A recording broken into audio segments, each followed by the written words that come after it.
vários repertórios, várias situações, uma estudiosa da dança. Então, com vocês, professora Bárbara. Bárbara, para quem não conhece você, comente 5 minutinhos aí do quem é a professora Bárbara, e daí pode dar sequência à sua explanação. Seja muito bem-vinda ao primeiro webinar O Chão da Quadra. Olá, pessoal. Olá, Francisco. Primeiramente, eu quero agradecer o convite e dizer que eu estou muito feliz de estar aqui com vocês hoje, porque a minha primeira formação ela é em Educação Física, antes com dança, claro, né? Mas aí eu faço a graduação em Educação Física, aí depois eu vou para a Educação, sempre estudando a dança. Na Educação eu fiz o mestrado, também estudando o corpo que se cria enquanto cria.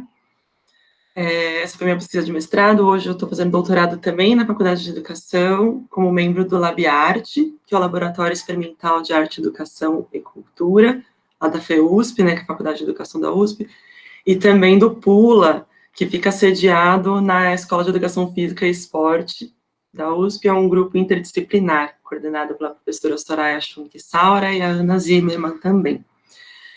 Então, eu fiz esse caminho da educação física para a educação, sempre atuando com a dança, sempre atuando com a formação humana, com essa educação de sensibilidade, né? E aí, nos últimos anos, eu fiz uma transição aí de carreira, e agora eu sou também psicanalista, por uma abordagem mais junguiana, trabalhando esses percursos simbólicos, essa compreensão de si no mundo, com o mundo, que a fenomenologia traz, não sei quem conhece um pouquinho, desse sentir, pensar, agir na vida, no mundo, e atendendo pessoas e grupos, principalmente, e continuo com a formação de educadores e educadoras. Então, eu fiz esse percurso aí bem rapidamente, né, um percurso com muitos desvios, bastante sinuosos, e eu gosto de pensar que é mesmo uma dança pela vida, né? Então, a minha fala de hoje, né, eu conversei bastante com o Francisco e eu pensei que, como eu não estou na escola já faz um tempo, eu pensei em trazer uma contribuição que seja de um passinho atrás, né? Como assim?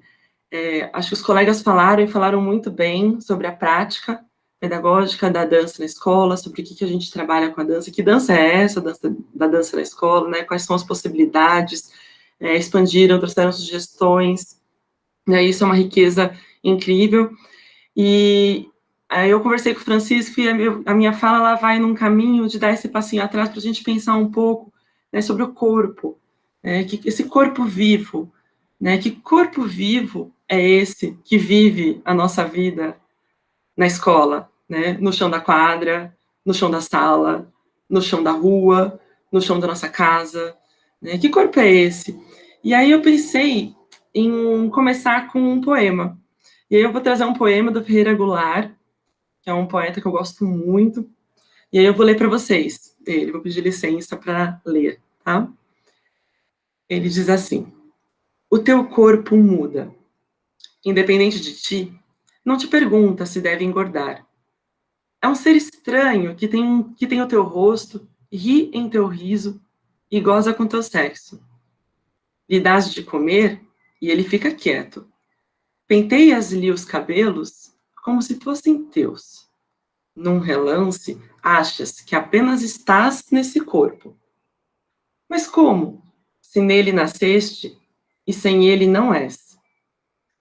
Ao que tudo indica, tu és esse corpo, que a cada dia mais difere de ti. E até já tens medo de olhar no espelho. Lento como nuvem, o rosto que eras vai virando outro. Tocas o joelho. Tu és esse osso. Olhas a mão, a forma, sentada de bruços na mesa, és tu. Do corpo. Mas que é corpo? Meu corpo feito de carne e de osso. Esse osso que não vejo. Maxilares, costelas, flexível armação que me sustenta no espaço, que não me deixa desabar como um saco vazio. que guarda as vísceras todas funcionando, como retortas e tubos, fazendo o sangue que faz a carne e o pensamento, e as palavras, e as mentiras, e os carinhos mais doces, mais sacanas, mais sentidos, para explodir uma galáxia de leite no centro de tuas coxas, no fundo de tua noite ávida. Graves cheiros indecifráveis, como símbolos do corpo, do teu corpo, do meu corpo. Corpo que pode um sabre rasgar, um caco de vidro, uma navalha. Meu corpo cheio de sangue, que o irriga como a um continente, ou a um jardim, circulando por meus braços, por meus dedos. Enquanto discuto caminho, lembro, relembro, meu sangue feito de gases que aspiro dos céus da cidade estrangeira, com a ajuda dos plátanos, e que pode, por um descuido, esvair-se por meu pulso aberto. Esse é um segundo poema do Ferreira Goulart. Eu trouxe esses dois poemas, esses dois trechos, na verdade, de dois grandes poemas dele, para a gente poder refletir um pouquinho sobre esse corpo, né? O que é esse corpo?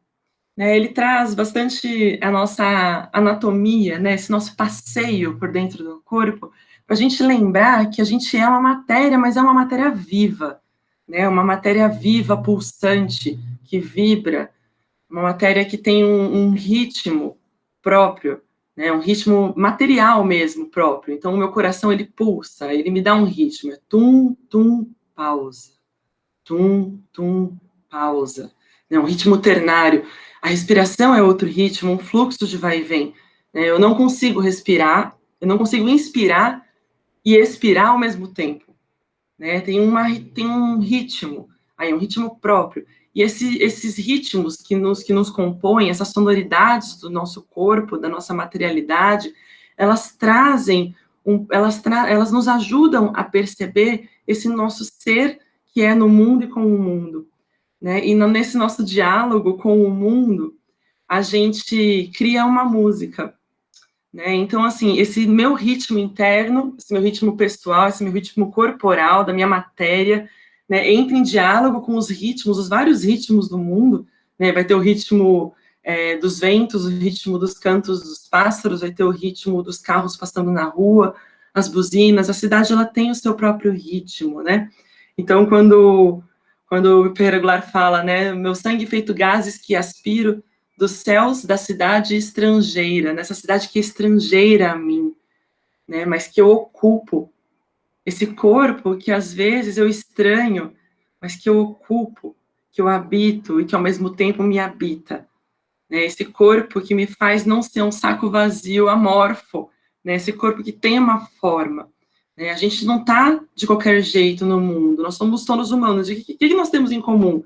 Cabeça em cima, dois braços, duas pernas, né, o pé no chão, né, lógico, ainda que cada pessoa tenha a sua especificidade, a sua história de vida, né, tem pessoas com outras constituições de corpos, ainda assim a cabeça está em cima, o pé está embaixo, né, o pé, a gente vai associar normalmente o pé à raiz, a cabeça ao ar, aos pensamentos, aos devaneios, a gente flutua em devaneios. Então, esse nosso corpo, ele não é só uma matéria, ele não é uma máquina, né? Ele é pura vontade, pura energia que vai se movendo no mundo e vai se constituindo nesse encontro com o mundo, esse encontro contínuo com o mundo que também está se transformando o tempo inteiro, né? E a gente ainda tem os outros ao nosso redor, né? Ninguém é sozinho no mundo, né? Não existe singularidade que se forme sem troca, sem o existir junto, sem existir em contato, sem a comunicação, né? Então, eu gosto de fazer essa introdução para a gente lembrar, né, que a gente é esse corpo. A gente não tem um corpo, né? A gente é esse corpo que é pulso, esse corpo que é carne, esse corpo que é gesto desse existir.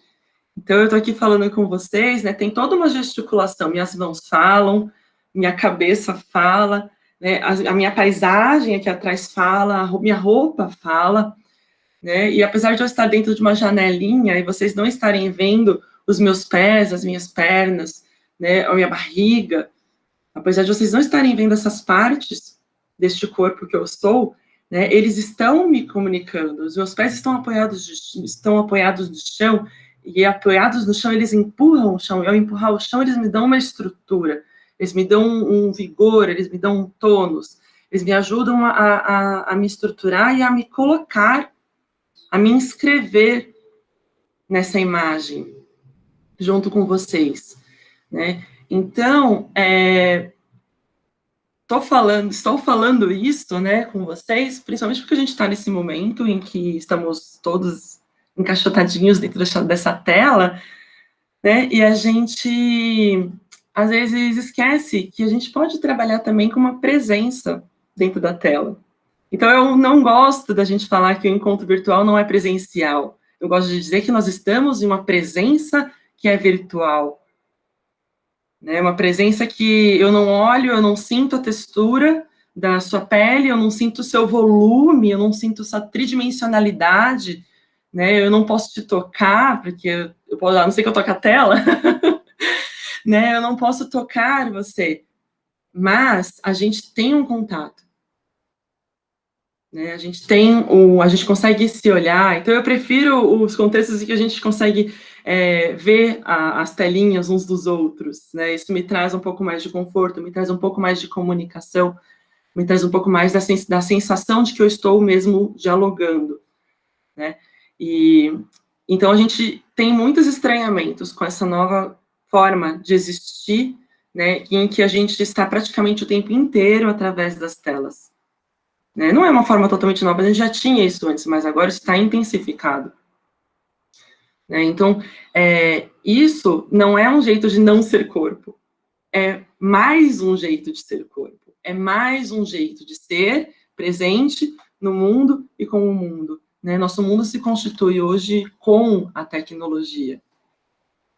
Nosso mundo a nossa vida se constitui hoje com a tecnologia. Então, como que a gente pode potencializar esses encontros, mas não esquecer daqueles outros encontros tão potentes, tão importantes, né, que nos sirva para quando tivermos mais possibilidades, né, de tomar esse contato físico, material, né, de contato mesmo de si com o outro, para quando a gente puder isso, a gente poder potencializar ainda mais essa experiência que já estava meio distante, né, se a gente for olhar, a gente tem dificuldade, né, com contato. Até já vou colocar uma pergunta e vou deixar ela em aberto, né? Será que o tabu é com a dança ou será que o tabu é com o corpo? E aí eu vou compartilhar com vocês algumas imagens de um trabalho que eu fiz e que eu tenho feito desde o mestrado, né? Principalmente com formação de educadoras e educadores. É um trabalho corporal, um trabalho de formação via educação de sensibilidade, é um trabalho que retorna também a esse corpo anterior à dança, mas que são as várias linguagens da dança que potencializaram, que sistematizaram de alguma forma um trabalho corporal que no fundo, todos nós fazemos desde que nascemos. Eu vou falar um pouquinho mais disso junto com as imagens, tá bom? Eu acho que vai ajudar a gente a visualizar algumas coisas. Então, eu vou iniciar aqui a apresentação. Uma janela. Acho que é aqui.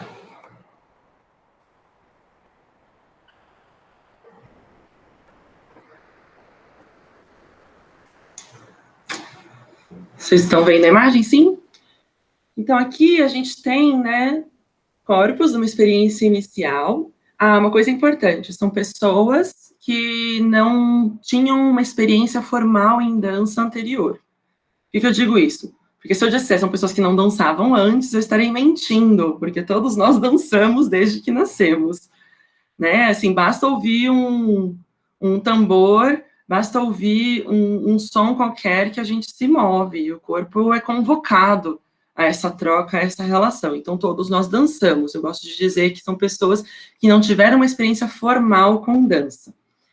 E aí, aqui, o que a gente vê? Né? A gente vê pessoas que estão reencontrando uma experiência, como se estivessem numa primeira experiência com seu corpo, novamente, né? A gente brinca que a gente faz uma simulação, mas ao mesmo tempo a gente vive em presença isso.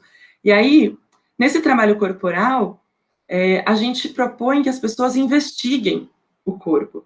Então, primeiro de olhos fechados, como é sentir essa matéria? Como é sentir essa pele? Né? Como é sentir a textura do solo, a textura a sensação da brisa, né? O geladinho ou o calor, dependendo do dia. Como é sentir a pele? Como é sentir o osso dentro da pele? Como é sentir a musculatura? Quais músculos meus estão tensos? Né? Como que está o tônus da minha musculatura? Como que é respirar? Se eu estiver só parada, como que é respirar? Só a respiração já altera. Vocês podem ir fazendo a experiência, se vocês quiserem, né? Enquanto eu estou falando. Como que é sentir as alterações da respiração na constituição desse meu corpo que está aparentemente estático? Então, a gente começa mais ou menos por aí, né? Percebendo, ampliando a percepção do corpo. E aí, dentro disso, qual que é o desejo de se mover? Qual que é o desejo de investigar? Né? Qual que é o meu formato? Qual que é a minha textura? Né? Então, assim, qual que... A gente vê aqui nessa imagem, né? Uma pessoa que está experimentando a relação com o próprio rosto, né? Como que é amassar, como que é sentir, como que é perceber. A gente tem aqui pessoas experimentando essas pernas, a mudança do contato da coluna, da pele das costas com o chão, um suporte, né, de uma pontinha de dedo que me dá uma estrutura para conseguir torcer a minha coluna e perceber, né, uma mão que está viva aqui, né, não tá, vocês percebam que os corpos não estão lânguidos, né, a gente não tem essa languidez, a gente sempre tem alguma forma, e ainda que no estado de auto-relaxamento, né. Aqui tem um rapaz que está investigando essas mãos, ele está descobrindo a mão dele como se fosse pela primeira vez. É lógico que não é a primeira vez, mas ele está investigando como se fosse. É um exercício, é uma atitude corpórea de investigação de si. A gente tem uma pessoa que experimenta o peso da cabeça. Como que é se mover deixando a cabeça pesar, tombar, esse contato da testa com o chão, algo que a gente raramente faz, a gente faz quando é bebê, quando é criança, quando está brincando, né, ou numa prática corporal específica.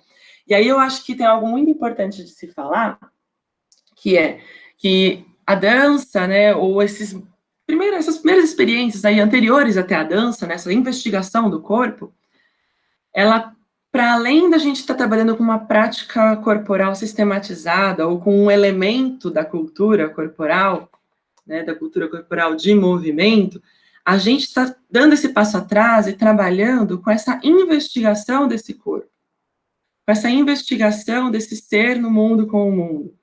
Né? A gente está dando um passo atrás para se perceber, para se reconectar com essa atitude corpórea de seguir a curiosidade e seguir a vontade de se mover, que é algo que a gente fazia quando era bebezinho.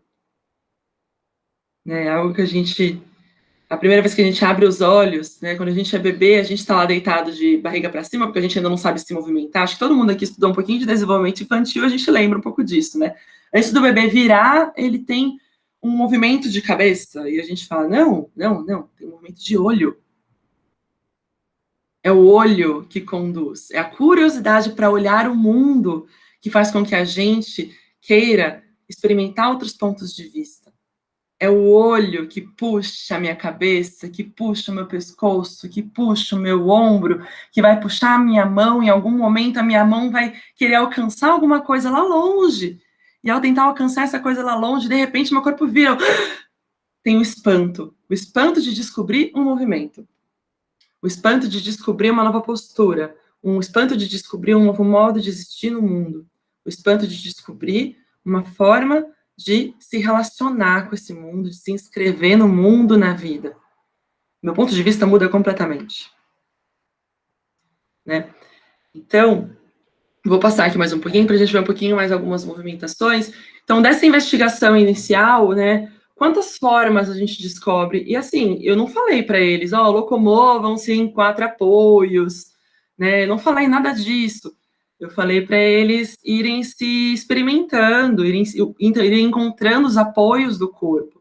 Como é apoiar a mão no chão e, de repente, descobrir que se eu empurro o chão, eu encontro uma nova forma. Né? E aí as pessoas vão descobrindo essas formas de se mover, né, no mundo. Aqui a gente vê, nessa foto, a gente vê uma movimentação que é muito comum de ver nos bebês, tentando alcançar, né? A gente coloca aqueles móveis em cima do berço, né? E o bebê fica ali, né? Sendo estimulado. Mas, no fundo, mesmo que não tivesse, ele iria investigar alguma coisa, ele ia descobrir alguma coisa, ele não ia olhar para cima, ele ia começar a descobrir, olhar para os lados, né? Onde tiver coisas para se relacionar, né? Que se a gente se entedia olhando para fundo branco, a gente vai buscar alguma coisa nova para descobrir. Isso é nosso, gente, isso é estrutural. É nosso, é do ser humano, essa busca por se relacionar, né? E se relacionar-se com o mundo, com a vida, se relacionar-se com as outras matérias do mundo, e esse buscar dar sentido para a experiência também. Então, a gente chega numa questão que é a percepção, ela é uma atitude corpórea de ser com o outro no mundo e com o mundo. Então, eu sou com o outro no mundo, com o mundo eu percebo, né? E conforme eu vou trabalhando essa minha atitude corpórea, eu vou ganhando mais experiência, né? Eu vou tendo mais experiências dos sentidos. Então, assim, as experiências dos sentidos, elas são primeiras, elas são espontâneas, a gente não controla. Eu não controlo o som que eu escuto, eu não controlo o aroma que eu sinto, eu não controlo o sabor da comida, né? Eu tenho que provar para cozinhar. Eu não controlo a sensação que eu vou sentir na minha pele. Eu não tenho controle disso, porque a minha relação é o mundo me convocando. Né? E aí eu sinto. Né? A percepção, ela pode ser, se a gente intensificar a nossa percepção do que já acontece espontaneamente, a gente vai chegar nessa atitude corpórea de ser com o outro no mundo, com o mundo, como atitude. O que quer dizer isso? Que eu tenho uma intencionalidade. Eu intenciono essa percepção, e ao intencionar essa percepção, eu amplio a percepção, eu amplio a minha compreensão dessa minha existência. E aí, né, eu estou aqui percebendo o contato, as pessoas estão, né, a gente busca esse estado de uma atenção que é flutuante, é uma atenção que eu não fico super concentrada, né, tensa, né, focada numa coisa só. Por quê? Porque a qualquer momento eu posso ter uma nova experiência dos sentidos, eu posso ser capturada por alguma nova experiência de sentir, né? Então, assim, nesse contato, eu vou sendo surpreendido. Então, na verdade, a percepção, ela é uma atitude corpórea de abertura, né? Eu amplio a minha capacidade de me abrir a experienciar o meu corpo, este corpo que eu sou. Aí eu uso o meu de vez em quando, porque eu tô falando de um corpo que é próprio, de um corpo que eu sinto que essa materialidade sou eu. Né? E aí eu falo, meu corpo é o que eu sou. Né? E aí a gente vê aqui as pessoas experimentando toques corporais, percebendo a respiração do outro, percebendo a sua respiração com a respiração do outro, percebendo a curvatura da coluna, ajudando o outro a perceber a curvatura da coluna. A gente vê aqui a pessoa se relacionando com o espaço. A gente tem um degrau e a pessoa troca com esse espaço, com esse degrau. Eu não preciso me limitar. Né? Com a dança, gente, isso é muito importante. Né? Principalmente com essa dança mais investigativa, né? Uma dança que não é sistematizada, uma dança de investigação, a gente tem esse privilégio de que a gente não tem limitação. Eu vou ter parede, mas eu posso experimentar a parede se eu cheguei na parede. Eu estou livre para fazer isso. Eu tenho um degrau no meio da sala, eu posso trocar com esse degrau. Por quê? Porque eu estou trabalhando a integração do meu corpo, dessa matéria que eu sou com as matérias do mundo. Né? Então, eu tenho feito um grupo de trabalho corporal durante essa quarentena, E nesse grupo, a gente está trabalhando dentro dos nossos quartos, da nossa sala, né? Acho que surgiu aí a última pergunta para o Gustavo, né? A última pergunta para o Gustavo foi um pouco de como trabalhar, né, em casa. E eu acho que tem esse desafio da gente se relacionando, a gente vou dar um passo atrás e perceber a gente no espaço. Como eu posso me posicionar no meu espaço e perceber novos pontos de vista? Eu já deitei embaixo da mesa do meu computador e olhei ela por baixo? Um bebê faria isso, com certeza.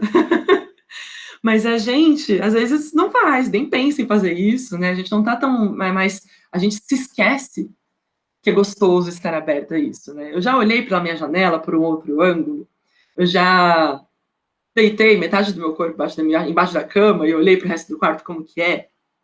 Eu já entrei dentro do meu armário, minha gata faz isso. Por que eu não posso fazer também? Né? Então, assim, eu já experimentei, por exemplo, sentar no sofá e seguir deslizando, soltando o meu corpo, escorrendo até o chão. O Francisco tá rindo aqui, eu só consigo ver ele, infelizmente, mas já é alguma reação, né? O Francisco tá rindo aqui, mas é porque realmente é tão gostoso, né? É de um prazer tão gostoso e que às vezes a gente se esquece, isso fica tão distante de nós, né?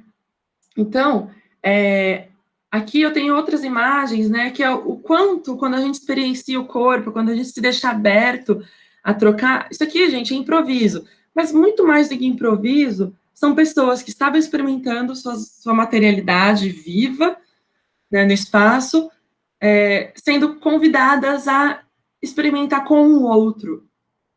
E aí a gente vê como o afeto aparece.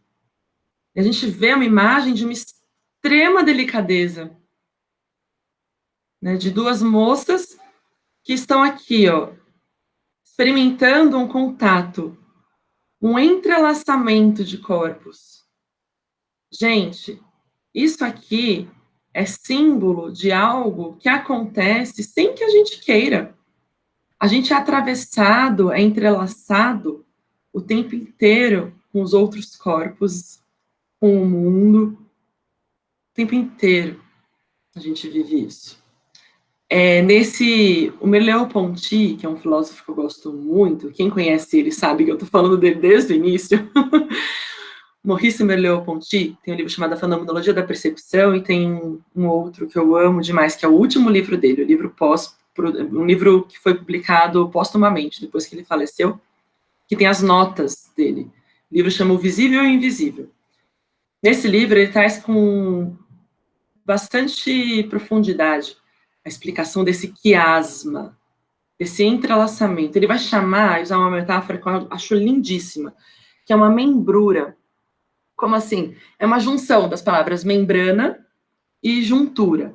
Então, essa membrana, essa pele que nos separa do outro, que nos dá forma, mas que nos separa do mundo, que diz o que sou eu, o que é o mundo, ou o que é o outro, é a mesma pele que nos oferece o contato, que nos oferece a juntura com o mundo.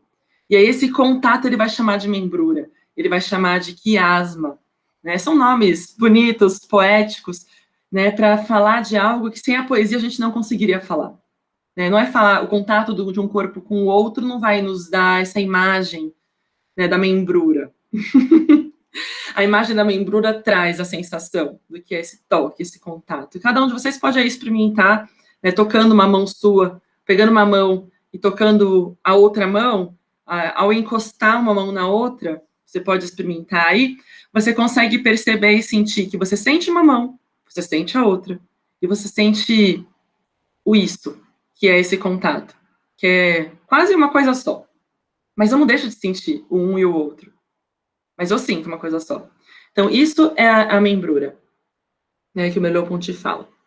E aqui a gente vê essa experiência que foi muito bonita. Foi uma experiência em que eu propus para eles caminharem pelo espaço e seguirem a vontade do corpo, e olhando no olho do outro, seguir a vontade do corpo. E eles se conduziram para esse abraço, que eu acho lindíssimo, nessa foto. Fotos da Nádia Tobias, gente, fotógrafa amiga minha, que me acompanha nessas pesquisas há muitos anos. Então, né, a gente vai ver, essa aqui é uma experiência muito parecida, né, que eu propus deles caminharem um na direção do outro e ver o que o encontro proporcionava. Aqui, idem, mesma coisa. Né? E aí a gente vai vendo como o gesto surge. O gesto surge nessa comunicação. O gesto é esse movimento que ele tem uma intencionalidades, ele tem sentidos, ele é simbólico e ele é real. Né? Ele é real porque ele é material, ele é encarnado, né? Ele está aqui agora, né? Mas ele é simbólico porque ele comunica muita coisa, muito mais do que a gente é capaz de compreender. Né? Então, eu vou falar, a gente tem essa gesticulação criativa.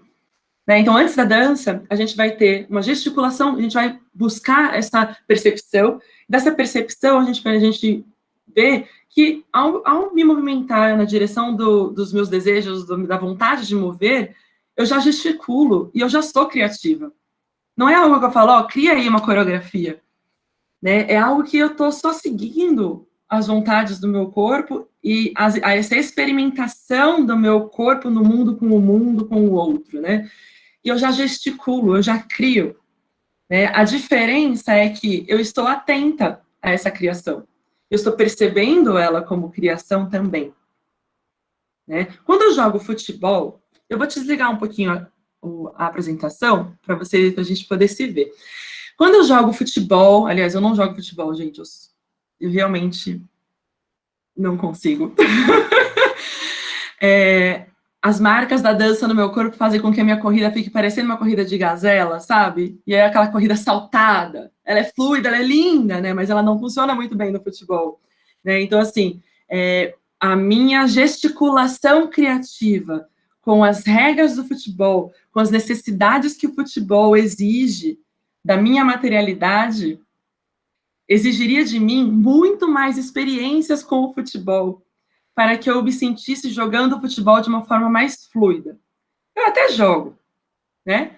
Mas eu jogo daquele jeito, não é tão fluida, eu preciso pensar demais para jogar.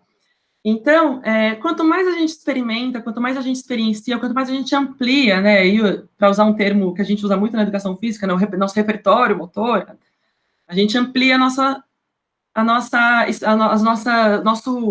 grande baú, nosso arcabouço, nosso imaginário, né, esse nosso baú de gesticulações que a gente já viveu, e a gente vai ficando mais seguro, deixa eu tomar um gole d'água aqui,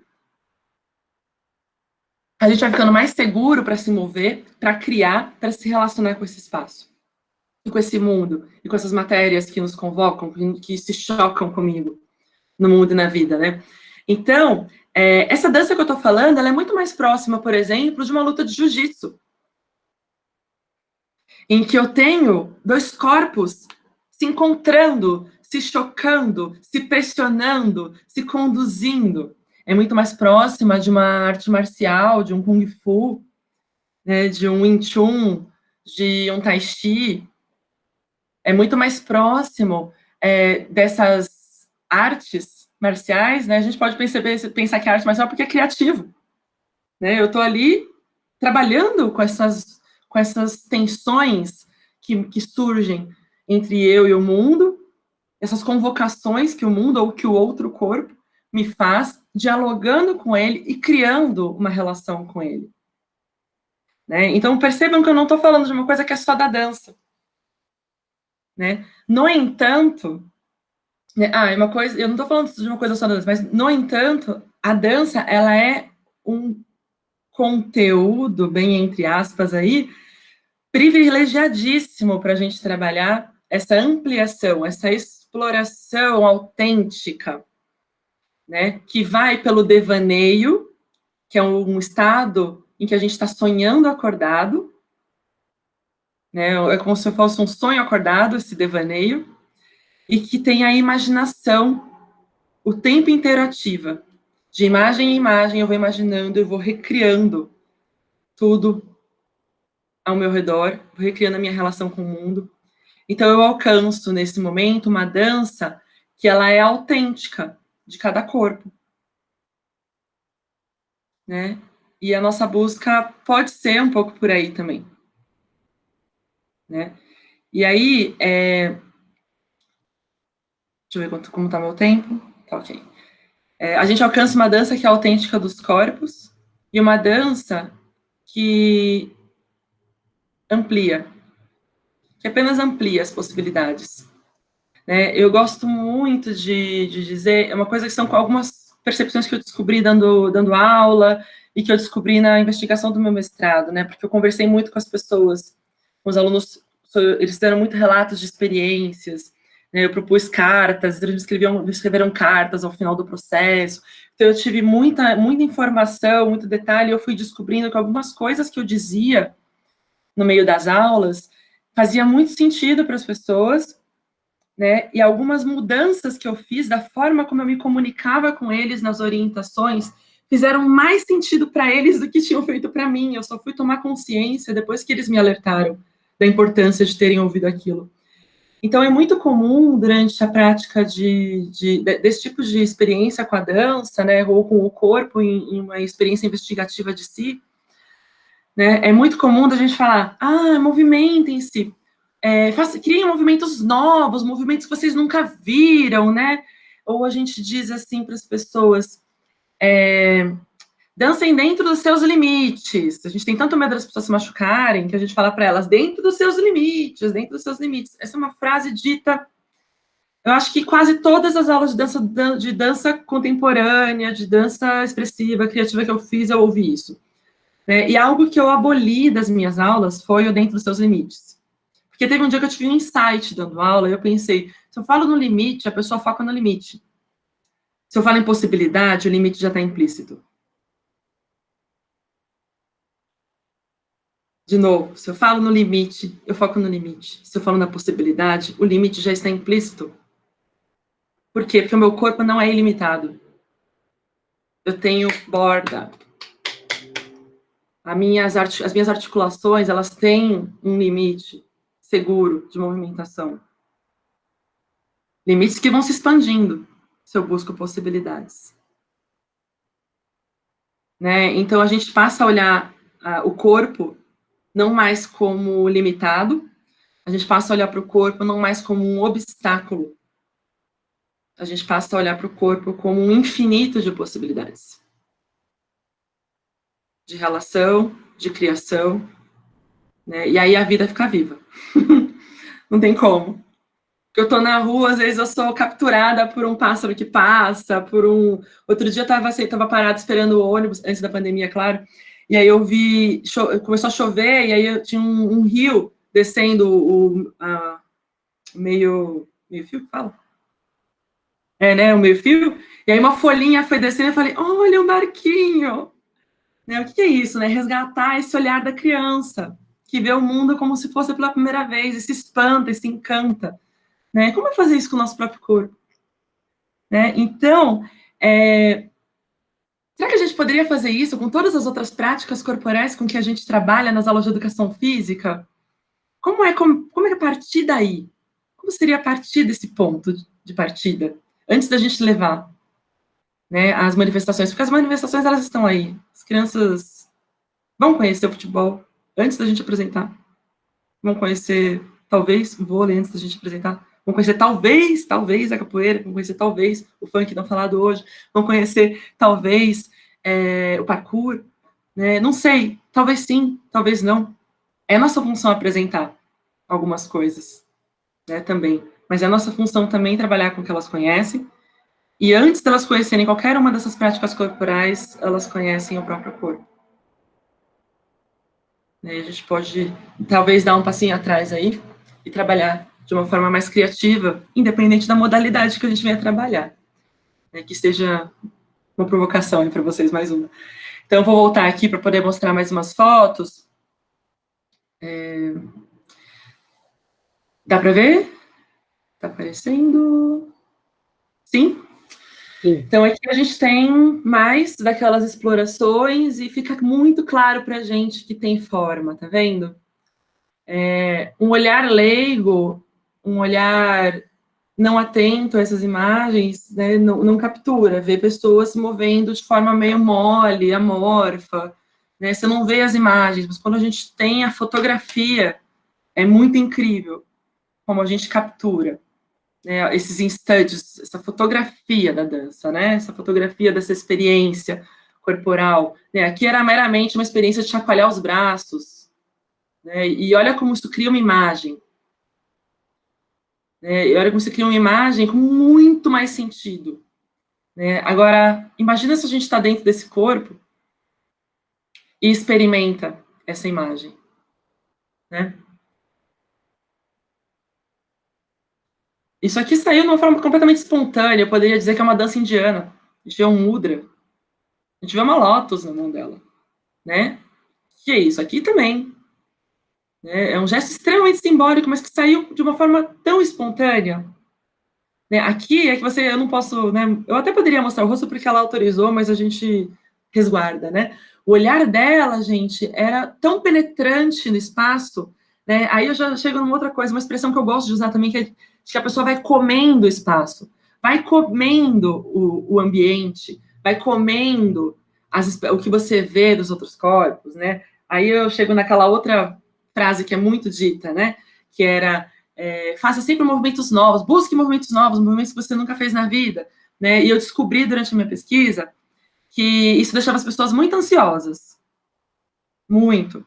Né? Uma pessoa relatou o dilema mental dela enquanto ela estava dançando, e esse dilema dela, essa reflexão toda que surgia do tipo, eu não sei o que fazer com o meu braço, eu não sei o que fazer com a minha mão, né, eu não sei mais o que fazer, eu desaprendi, né, e ela ia dizendo isso, e depois de ler, eu nunca mais falei isso na aula, né, eu só intensifiquei essa coisa de as pessoas irem comendo, e aí eu resgatei os artistas modernistas que falam dessa antropofagia, eles falam só a antropofagia nos une, né, e aí se a gente usar a antropofagia ao nosso favor, como é, ao invés de buscar o novo, o inédito, o original, eu simplesmente copiar, e copiar de um jeito que, assim, se eu lembrar que a minha forma corporal é diferente da sua, e é diferente da do outro, é diferente da do outro, eu nunca vou copiar igual. Não tem como. Nós não somos corpos iguais, nós somos singulares. Então, na hora que eu copio o corpo do outro, se eu encarar essa cópia como uma recriação, eu posso brincar com isso, e aí a gente tentando brincar com isso de uma forma tão livre e tão espontânea, que de repente na minha cópia essa cópia pode se tornar uma inspiração que vai fazer com que eu transforme esses movimentos. E aí eu parto de algo que eu não sabia de onde partir, eu copiei do outro, mas que eu fui transformando, e isso foi virando algo meu, e isso se tornou algo meu e autêntico, criativo, transformado, né? Aqui a gente tem um grupo, estou indo para os finalmentos aqui já. Aqui a gente tem um grupo, também em improviso. Na verdade, aqui elas improvisaram e depois elas fizeram uma composição coreográfica a partir do que elas improvisaram. E aí a gente vê imagens bem interessantes, né, desses corpos que se tornam um corpo só. É muito interessante a questão do audiovisual, gente. A gente pode pedir para os alunos trabalharem com as câmeras aí, quem tiver de celular, né, e de uma forma a não se preocupar com o que aparece e o que não aparece. Eu adoro os borrões, que me mostram o movimento. De ver trocas, né, brincadeiras. É uma brincadeira mesmo, brincar a dois. Né. Isso aqui pode depois virar uma dança de salão, por exemplo, que o Gustavo tanto falou. Mas eles começaram brincando de dois corpos. Então, entre a forma e a formação, a gente tem infinitas possibilidades de existir, né, quando essas formas vêm da nossa intimidade.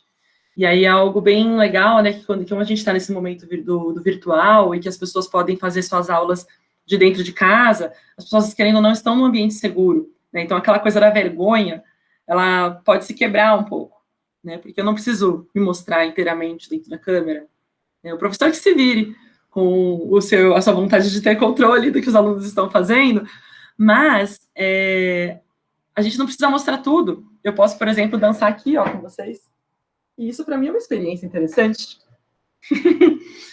Né? Eu posso brincar de aparecer metade de mim, isso virar uma brincadeira. Então, eu posso trabalhar, né? Já que se eu tiver vergonha de mostrar meu rosto, vergonha de mostrar uma parte do meu corpo, eu trabalho com o que dá para mostrar, o que eu quero mostrar. E aí isso se torna uma possibilidade de criar, muito mais do que uma limitação, né?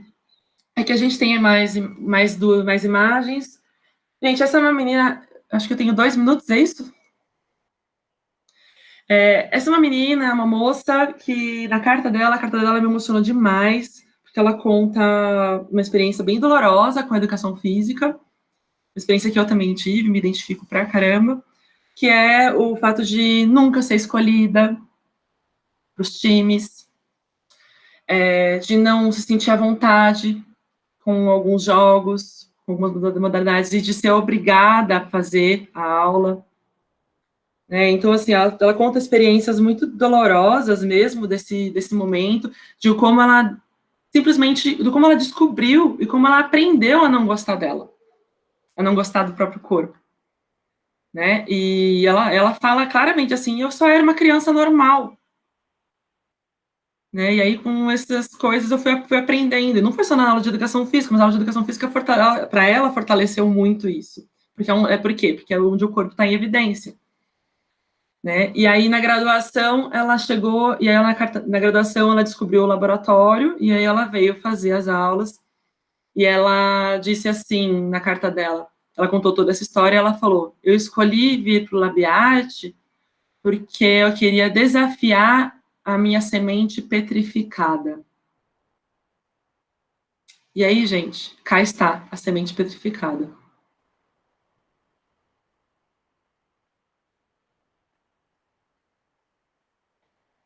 Eu não consigo ver uma semente petrificada.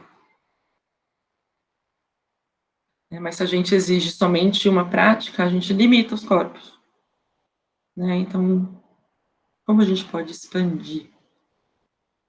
Então, eu vou soltar aqui a apresentação. Provocações que eu fiz, será que o nosso tabu está na dança ou está no corpo? E o que a gente pode fazer com essa ampliação de olhar desse corpo vivo, que nos resgata uma vitalidade poética do corpo, uma vitalidade criativa do corpo, uma vitalidade de existir que expande e que vai muito além da prática só da dança, se a gente for dizer o nome dança. Então é isso, acho que agora eu gostaria muito de ter perguntas, espero que tenha muitas, e que eu possa responder uma ou duas, mas é isso, gente. Não, Bárbara, sim, muito obrigado pela sua explanação, muito rica. O pessoal aqui encantado com a sua explanação, com seus apontamentos. Professores participando, vários aqui participando, se colocando. Muito rico também a contribuição desses professores. Bom, tem várias perguntas, mas a que você fez inicialmente, eu acho uma excelente reflexão, dança o corpo dança, A pergunta que pode valer mais do que 1 milhão, Porque esse corpo, muitas vezes, ele é embarreirado de se expressar, de poder se colocar sem ter conceitos, preconceitos, enfim, várias situações aí, E ainda existe uma coisa do machismo, de falar assim, o homem não pode se expressar, Se o homem se expressar muito, é isso ou é aquilo, A gente tem que quebrar esses paradigmas, Porque quando nós que estamos na escola, quando estamos com turmas de educação infantil, não existe gênero, Não existe o homem, a mulher, o menino, a menina, não. Existem corpos participativos daquela atividade, daquela aula, daquela situação proposta, Pelo professor, pelo grupo de alunos, enfim. E agora, chegando à dança no ensino infantil fundamental, já tem uma oscilação, de escolas e turmas. Bárbara, o grande senão do professor que está na escola é responder as suas próprias perguntas, né? Os seus senões, como aplicar, como fazer na turma X, na turma W, na turma Y. Você trouxe uma fala onde você transcende essa dança, né? Não tem algo que possa ser da sétima série, você traz a dança como um todo. Pensando nisso, eu vou aqui linkar algumas perguntas que tiveram bastante, depois eu posso mandar para você, se você assim quiser. Depois, bom, enfim. Teve um professor aqui que ele fala sobre o seu pensador. Deixa eu só achar aqui, peraí, rapidinho. Cadê? Ué? Sumiu? Achei. Podemos trabalhar. Como é que se fala esse nome em francês? É Ponty? É isso? Merleau-Ponty. Isso, Ponty. Especificamente nesse conteúdo, ele quer saber se essa referência pode ser trabalhada nas aulas de educação física escolar, né? E como trabalhar na escola. Já estou aqui para responder? Sim, por favor. Então, eu acho que sim. Né? Lembrando que assim, para mim, né, o conteúdo, o objeto da educação física é o corpo. Não que o corpo não seja, né, não esteja na vida em todas as outras experiências corporais que a gente tem na escola, né? Porque eu entendo que a gente pensa com o corpo também, né? Então, é um corpo que está sentado, ele pensa de um jeito, o corpo que está de pé, ele pensa de outro, o corpo que está deitado, pensa de outro, o corpo que está se movendo, pensa de outro, às vezes a gente sai para caminhar e a gente tem os nossos insights, então é um corpo vivo, né? Pensante, senciente, tudo isso. Então, sim, eu acho que o Merleau-Ponty pode ser trabalhado, sim, principalmente nesse tipo de trabalho, porque ele ajuda a gente a ter linguagem, né, para construir linguagem, para poder falar dessa experiência. A gente vive a experiência, fica muito no etéreo, como que a gente fala sobre ela? Como que a gente cria essa linguagem, né? E por isso que eu começo com a poesia, né? Porque se a gente não expande a nossa capacidade linguageira, né, de aprender a palavrear, a criar palavras, se necessário, a gente fica com muita dificuldade de conseguir dizer dessa experiência, de conseguir compartilhar sensações, compartilhar compreensões, compartilhar insights, compartilhar perguntas que vêm enquanto a gente dança. Então, é muito louco porque dançar pode ser extremamente filosófico, né? E sem que eu esteja pensando, né? Eu posso estar simplesmente devaneando, só dançando, seguindo o fluxo. É muito comum a pessoa nem lembrar dos movimentos que ela fez, enquanto se ela está entregue na prática. Porque é tão devaneante que as imagens só se transformam. A pessoa nem lembra. É muito comum. Então, o exercício de coreografar, muitas vezes, é conseguir resgatar alguns resquícios, alguns fragmentos dessas experiências, desses gestos que surgiram no corpo durante a improvisação. A gente consegue capturar alguns desses movimentos que ficaram na memória, traz eles para a coreografia e tenta resgatar na coreografia a sensação que a gente tinha durante a experiência de improviso. E isso é extremamente fenomenológico. Então, o Merleau-Ponty ele vai ajudar muito, muito, muito a gente a pensar isso, mas principalmente para o professor. Eu acho que levar para os estudantes, né, é algo muito complexo. O que a gente pode tentar fazer é tentar ajudar eles, os estudantes, né, a trazerem, a chegarem nessa discussão, a chegarem nessa reflexão, a tentarem inventar as próprias palavras. E aí fazer como eu fiz aqui com vocês. Eu não trouxe a teoria dele, a princípio. Né? Eu fui dizer que a metáfora era dele para não dizer que foi eu que me apropriei aqui, né? Direitos autorais. Mas eu aproveitei uma metáfora muito boa que ele tinha para provocar, para fazer a gente refletir sobre isso. Né? Então, eu acho que sim, acho que vale a pena trabalhar. E acho que dá para trabalhar, sim, principalmente com os anos mais avançados, né? Final do ensino fundamental, ensino médio, Mas lembrando que, assim, a criança, ela tem respostas muito mais incríveis do que os filósofos. Então, se a gente estimular, se a gente der espaço para que a voz deles apareça nessas reflexões, nessas questões, nas sensações que tiveram durante, se a gente abrir espaço para isso existir nas aulas de educação física, a gente está trabalhando o corpo sem precisar levar teoria, percebe? Está construindo teoria.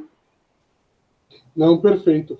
Bárbara, as pessoas querem saber aqui também se esse grupo ele é aberto, né, se podem participar. Perguntam também qual é o título do poema, se você pode passar depois o título. Outros perguntam aqui se você tem algumas referências que você pode compartilhar, né, artigos, livros, para poder ganhar esse conhecimento aí. Essa seria a primeira pergunta. A segunda pergunta, que eu andei dando uma pincelada aqui, tem muito voltado para a dança na educação infantil, né? De como trabalhar esse olhar da dança na educação infantil. Eu vou fazer aqui um resumo para você, no sentido assim, como nós podemos abordar a temática dança, né, no contexto escolar, e como você faria uma estrutura, né, da temática dança, pegando da educação infantil ao ensino médio. Se você tivesse numa escola, se você tivesse essa sequência, né, de turmas, como é que você se organizaria para trabalhar a temática dança? Nossa, peraí, vamos lá, desde o início. O grupo que eu estou trabalhando nesse momento, ele já está fechado, porque eu tenho tentado trabalhar com poucas pessoas, para eu conseguir visualizar todo mundo, tem que caber na tela, então é o que cabe.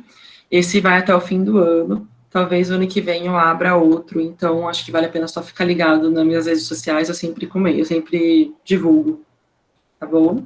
Então é isso.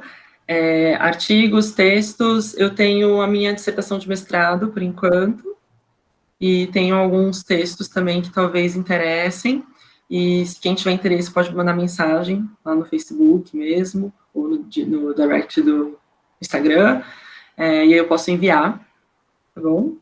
Então, é isso de referências. Agora, sobre uma possível sistematização, né, eu sou bem avessa, vou falar sussurrando para vocês, eu sou muito avessa a sistematizações, muito. Por quê? Porque a gente acaba não deixando seguir o fluxo dos acontecimentos. O que aqueles corpos têm a me dizer? Às vezes eu posso planejar a mesma aula, mas se eu estou numa estrutura criativa de aula, essas aulas que eu dou, gente, eu não tenho um plano de aula. Aliás, todas as vezes que eu tentei levar um plano de aula, eu fracassei.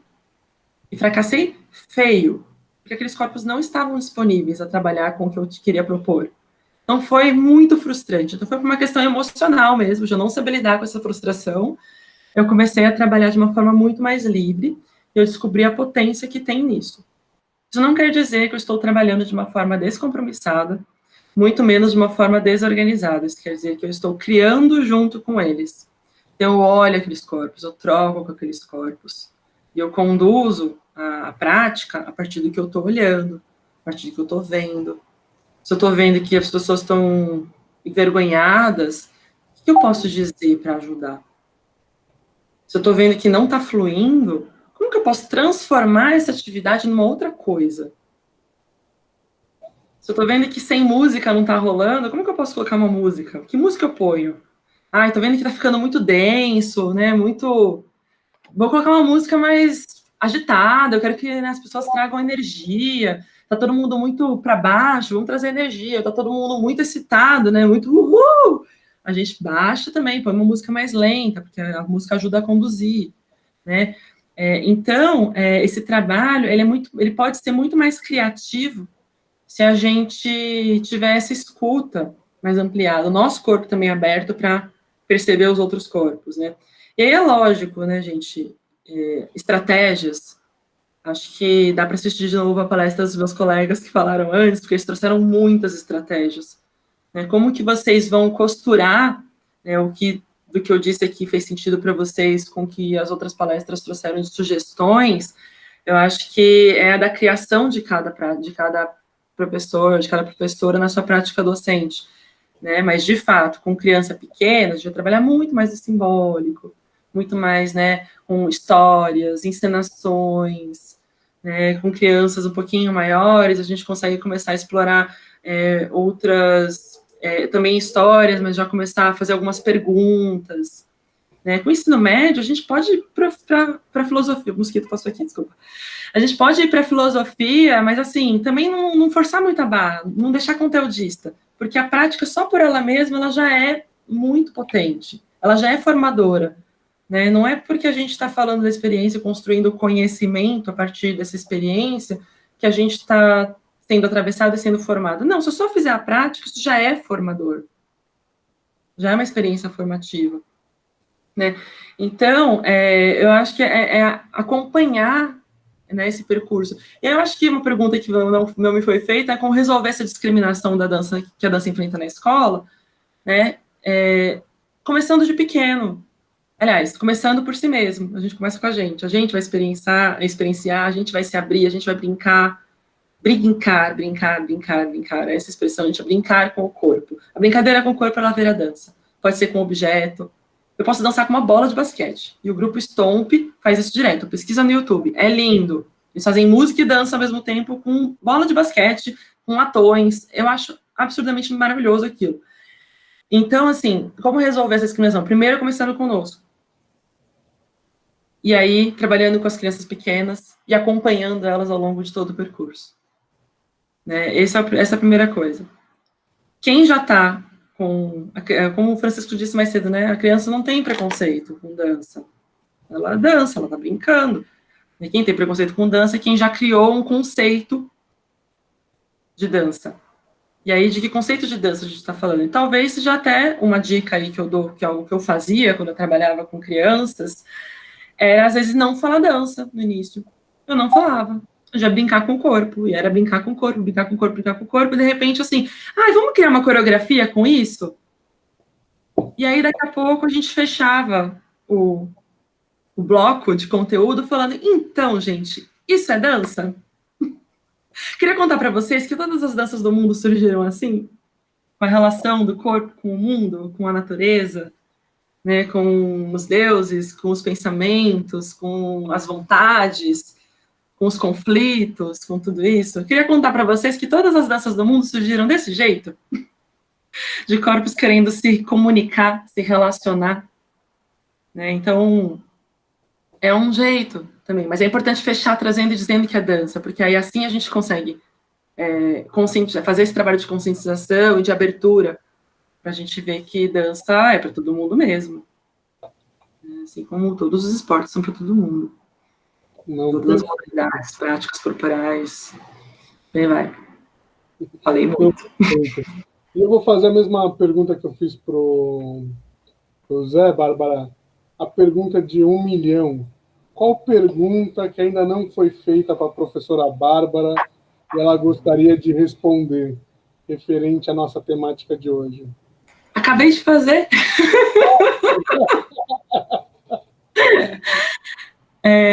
Eu acho que a pergunta do milhão eu vou devolver para vocês. Que corpo é esse que eu sou e que dança na vida, com a vida, com os outros? Como é a minha dança? De cada um de nós. Eu acho que eu encerro com essa. Não, perfeito, perfeito. Bárbara, queria agradecer a sua explanação muito rica, muitos agradecimentos aqui pelo chat aqui. Eu que agradeço. Pedindo para você depois o seu Instagram, se você puder falar rapidamente aí qual que é, ou você puder escrever lá no chat. Uhum. Não, o meu Instagram é facinho, é Bárbara Muglia, o meu nome. É o barra, né, Bárbara Muglia, só isso. O meu Facebook também tá o meu nome, Bárbara Muglia Rodrigues, é o meu Facebook. O meu e-mail, barbaramuglia@usp.br. Tá tudo fácil. Ok. E por hoje, quero agradecer aí esse fechamento, essa manhã maravilhosa.